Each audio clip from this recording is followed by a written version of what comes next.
Hey everyone, Tankenstein here. In this video I'll be reviewing the M6A2E1, a Battle Pass premium American heavy tank that currently sits at 6.7 BR. As always in my reviews, I'll go over its stats, roles, strengths, and weaknesses, and give a final recommendation for if I believe that you should purchase, grind for, or sell this vehicle. That said, please subscribe for more content as I do reviews, guides, giveaways, and more on a regular basis. But either way, let's get into the video.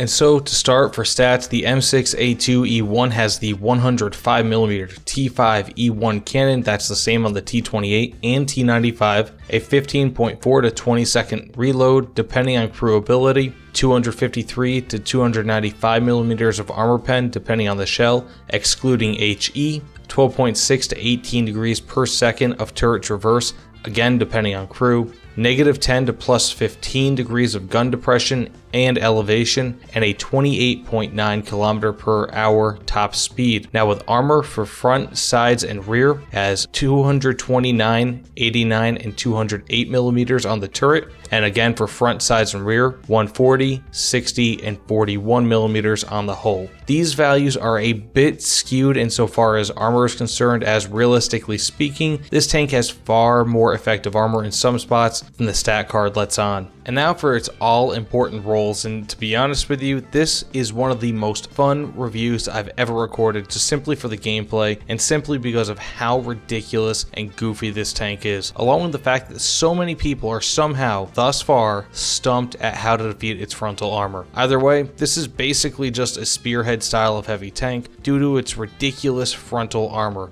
cannon, and movement speed. You will be at or near the front of the push to fight the enemy, as it actually does this quite well. It's not all too slow actually, which really helps in this role. The amount of damage that you will be able to absorb, especially if your enemies don't know where to hit, is absolutely absurd. Even in total up tiers, you can still absorb tons of punishment and get one-hit kills. I'd say that the M6A2E1 is easily one of the best tanks for this role in-game, and you can easily earn survival awards with a relative decent frequency, at least insofar as you can cover your flanks. Ultimately, however, despite the powerful cannon and frontal armor, this is, at its heart, an overburdened version of an already overburdened tank, the M6 Heavy. If you're used to how that tank functions, as I am, you'll find yourself right at home with the M6A2E1. Ultimately, however, it still has the major weaknesses of that tank, but worse, such as awful side armor, poor agility, ammo placement being all over the place, major weak spots on the front of the hull, and more. This said, I've honestly never been so pleasantly surprised by how well a tank performs compared to my initial expectations on how I thought it would perform. I thought that this would be a meh tank at best due to its huge size, slow speed, and weird armor layout, not to mention its long reload, but if you can protect its sides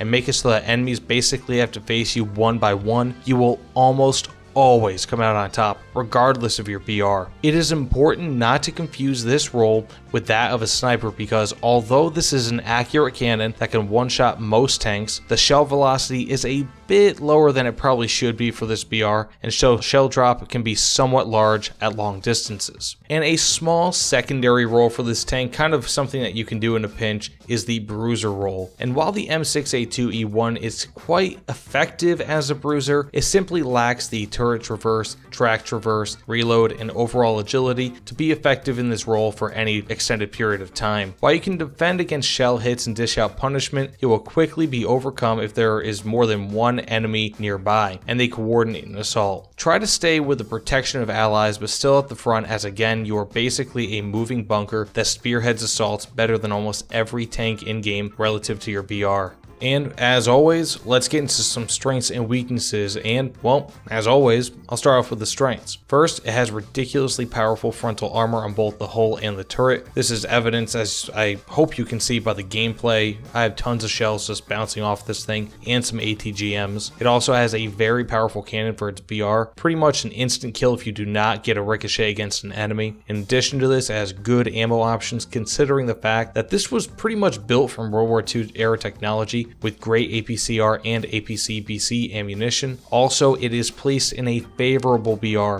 In most matches, I was the top vehicle in match, which makes its armor extra useful. Even when placed in an up tier, you can still do very well. On top of these strengths, it has pretty good reverse speed of around 29 kilometers per hour, which is the same as its frontal speed, except that it reaches 15 kilometers per hour, I would say a bit quicker in reverse than it would moving forward. And this is achieved through pretty much the same type of transmission that the mouse tank has, which is petrol electro if you want to consider it that way, a hybrid system if you will. Also, despite its size being somewhat of a hindrance and a liability in some cases, you can actually look over more obstacles in game than nearly any other tank, which leads to excellent hold down gameplay, especially if you're having the enemy shoot the ridiculously powerful frontal turret armor. In this regard, you greatly benefit from the gun depression of around 10 degrees. Also has neutral steering, which, while fairly slow, is still better than not having it. The M6A2E1 also has a very large interior, plus the good armor, which means that most enemies will oftentimes equip APCR or Heat FS or something like that, with not really great post-pen damage, and while they will pen, they will oftentimes only injure or kill a fraction of your crew, which makes this thing very survivable. And as with most tanks of the American tech tree around this BR, it has HMGs, which will make short work out of somewhat common ATGM carrying tank destroyers and IFVs around this BR.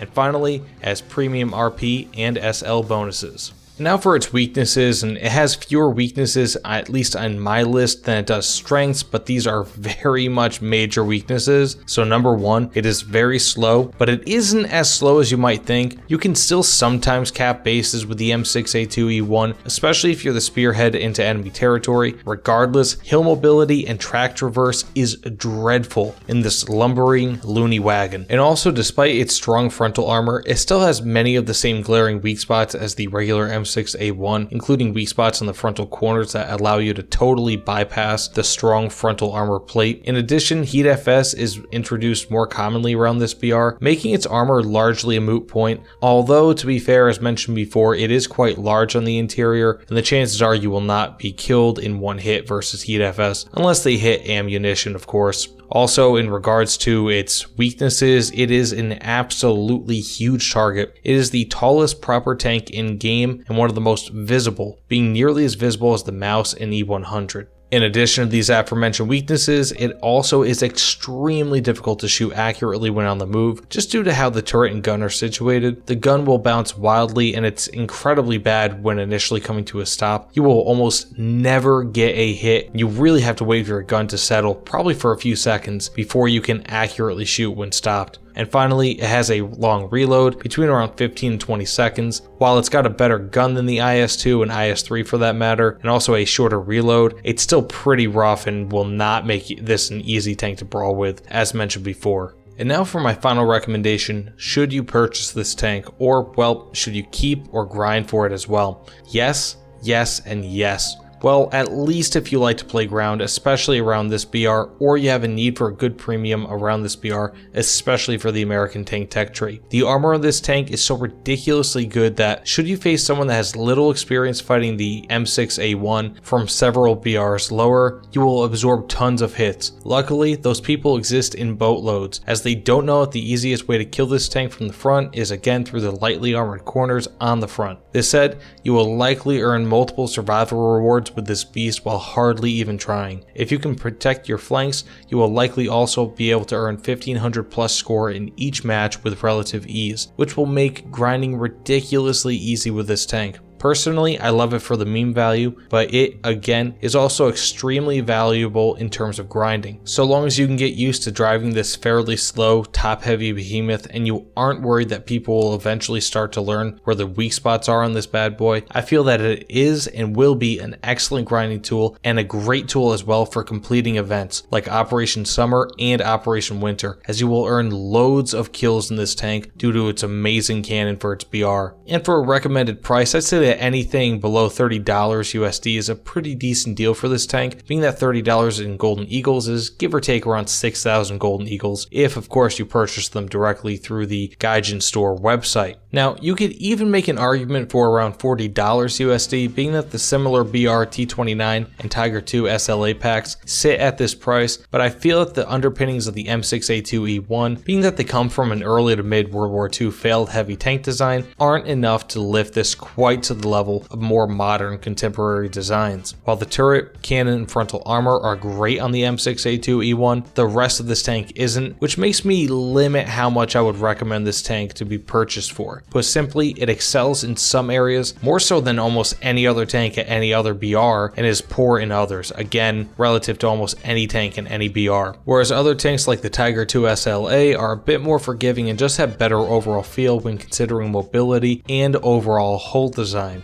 Either way, this is a great meme machine, and for me, totally worth the grind, and for you, it's likely worth the monetary investment. The Mutant is king. That all said, thanks so much for watching, everyone. I genuinely appreciate it. Please like, comment, and subscribe if you have not done so already, as again, it means the world to me. Let me know what you think about this tank, the review, or whatever. But as always, I will see you all on the other side. Take care, everyone.